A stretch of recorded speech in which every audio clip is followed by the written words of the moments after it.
the guitar. You know, for most of us, it's just 6 strings tuned E, A, D, G, B, E. It's the standard, it's the foundation. But what if that foundation was actually meant to be broken?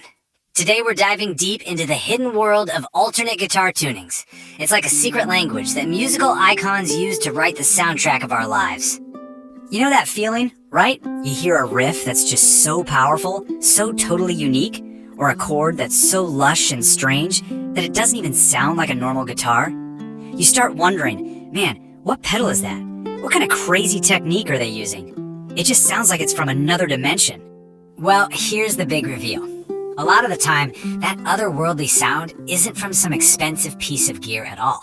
Nope, it's from something really simple and kind of radical, just changing the tuning of the strings. For so many artists, retuning the guitar is the secret weapon that unlocks brand new melodies, new rhythms, and whole new songs. So, let's get into it. Let's look at the absolute masters of this craft. We're going to break down how some of the most legendary guitarists in history use these unconventional tunings to create their signature sounds. Okay, first up, the human riff himself, Keith Richards of the Rolling Stones. Keith's sound is just so raw, so direct, and unbelievably rhythmic. It's the engine that drives the Stones. And the secret to that engine is a modification so bold it almost seems, well, sacrilegious. And this is where it gets wild. Look at this. You've got your standard tuning, and then you've got Keith's world. He didn't just retune his guitar to an open G chord, he literally took the low E string right off. Why? Because it got in the way of his thumb playing the root note on the next string. This wasn't just a new tuning, it was a total reinvention of the instrument itself. And the result? Well, you already know it.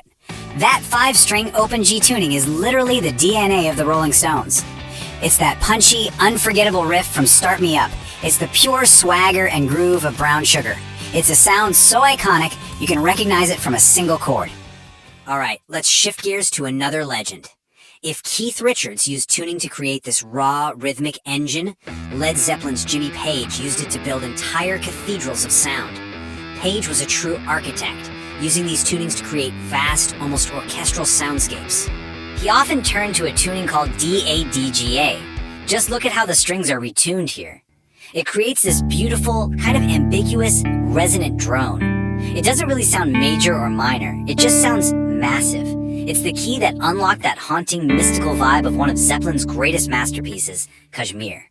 So, let's pause for a second, because a crucial concept here is something called open tuning. This is the playground that both Richards and Page were in.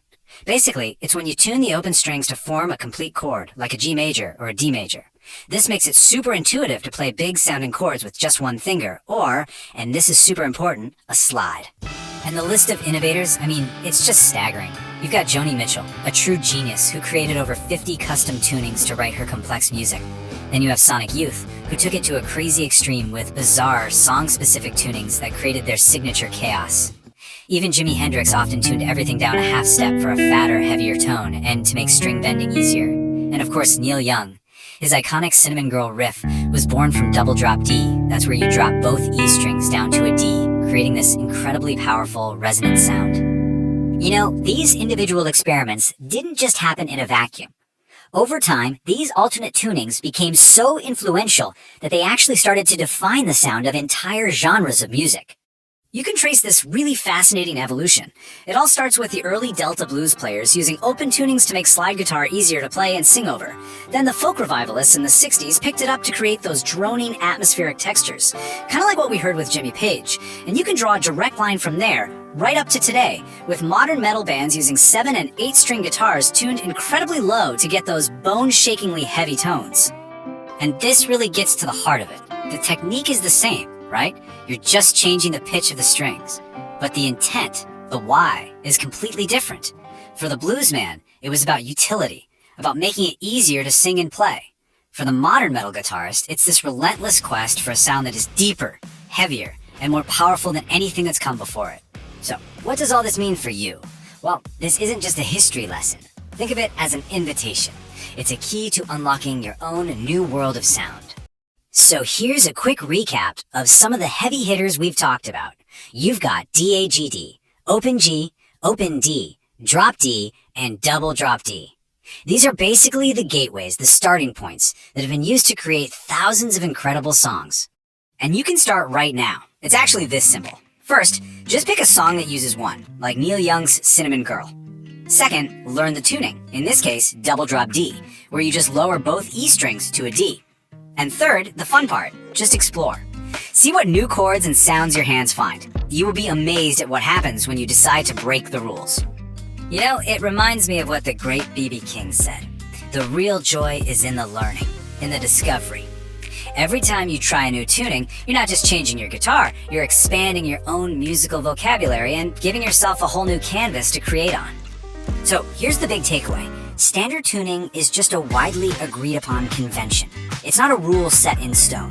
The real magic, the real creativity happens when you dare to change it. And honestly, that applies to way more than just music. So ask yourself, what conventions in your own life are just a starting point, and which ones are you ready to change?